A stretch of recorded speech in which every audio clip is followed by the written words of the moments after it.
Okay, so we're going to go over the basic controls for the Gxt3 and also the solar unit. They're interchangeable. The units look identical. One says solar, one says Liebert. They are the same unit. Basically, before we put power to the unit, right here we have an L530R receptacle, and that's going to plug into the power cord, which is on the back of the unit, which is an L530P plug. Prior to turning the unit on or plugging it in, we need to verify that this plug is oriented properly for the polarity of your line and your neutral. The plug that has the little prong on it is your ground. The larger blade is the hot. The smallest blade is the neutral. So from hot to ground, we should have 122 volts.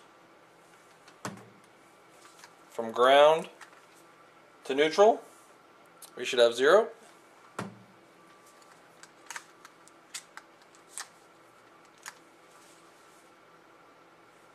And from hot to neutral, we have 22 volts again. So my plug is orientated properly. It's properly phased out. On the back of the unit, if I spin it around,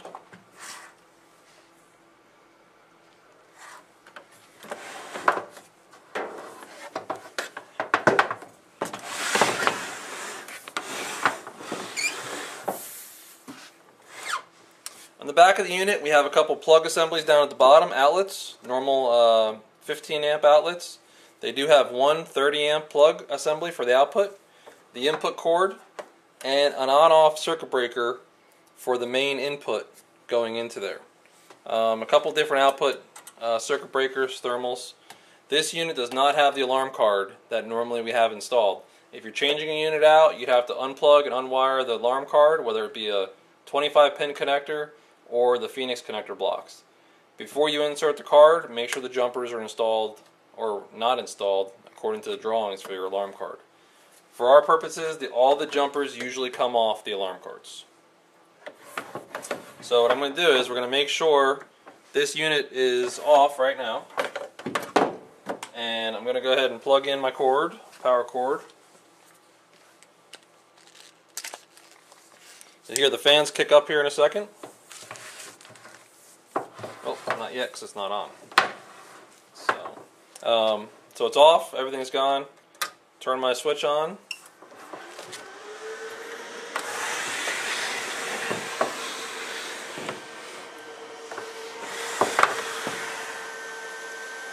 Unit powers up, we get a couple LED indications.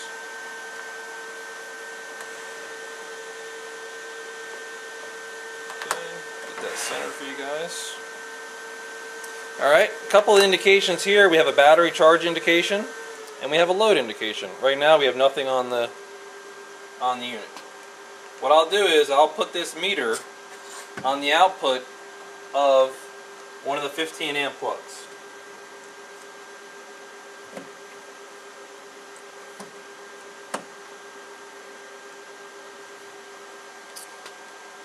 Okay, so right now we got 73 millivolts across there. Essentially it is off. Getting a little bit across there.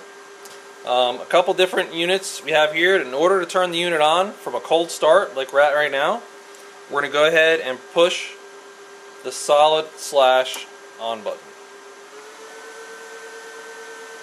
Unit's going to ramp up. LED is ramped up. Takes about 30 seconds. Transfers the bypass real quick.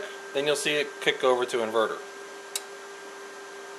Okay. At this point, we have output of 119 volts, 0.6 on the output of that UPS. At this point, all of your controls, if anything needs to be plugged in, you plug those in now. Of course, we need to do all of our checks on our polarity for the plug cords before you do any cord plugging in. Make sure your cords are going to be plug ends. Then you need to check those for proper polarity out to the switchgear. In order to take this device down for maintenance, one of the things is, if we go ahead right now and pull the power to it, you're going to notice the inverter's still on, and now we're on battery. So we can't just unplug the unit because right now we're still outputting power on the output side. Still on battery, you hear it beeping. We have a battery indication with the amber light, and the green light tells us our inverter is still on.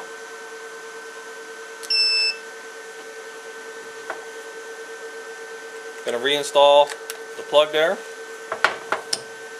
You'll see the battery light kick off. It'll go back to the straight on inverter. Okay? The ideal way to do it would be to transfer the unit to bypass. Press and hold the circle with the line. It'll indicate it by one long beep. You'll see the orange bypass light come on. At that point we still have output there, but now you'll notice the voltage. I was at 119 on line. Now I'm at 121.1, essentially on bypass through the machine. At this point, sometimes the back of the unit is not accessible. So what I recommend doing is, if you don't want to unplug the unit and get all the covers off, you can't get to the main bus, you can essentially just go ahead and unplug the unit at this point, and that'll go ahead and kill everything you have. So sometimes you can't get to the back of the unit just due to the covers, and the bus might be hot and that kind of stuff. So we transferred the bypass, we kill the unit on the output's dead, my output here is now dead. When we're done with our maintenance, if we're going to go ahead and isolate the unit, remove it for that kind of stuff, remove all your power cords and everything. Now when I restore power, I already have that switch on in the back. That's why the unit returned to service. But you'll notice all I have is an input. I don't have any AC output, and I'm not on bypass. I have to go ahead again, transfer it back online, press and hold that for a second.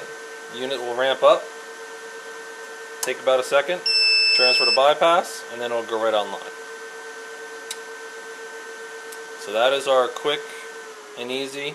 If we're on battery, we're going to indicate there. If we're on bypass there, any alarms here. So real simple. Again, to take it down when it's online, transfer to bypass with the circle button, unplug your cord. The unit will die. To restore the unit, plug the unit back in to a known good power source. Press and hold the solid line for about a second or two. The unit will go kick on back online. Bypass inverter. Okay. Now to run a battery test, you can run a battery test. That's what would happen if I pressed the line, the solid line again. You're going to hear it go to battery. You're going to see this come up. Okay. Right now I am on battery. It'll start beeping here in a second. Maybe.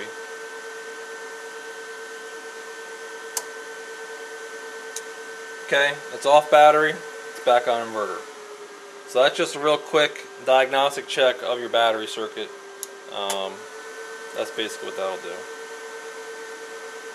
So, about a 30-second battery run is what that line does. And you notice it does not shut your output off by hitting that line there. So, the only way to shut the unit off is to transfer to bypass with the circle on the line. Then go ahead and remove your cord. And that's about it. That's the basic startup of the Liebert and Solar Gxt3.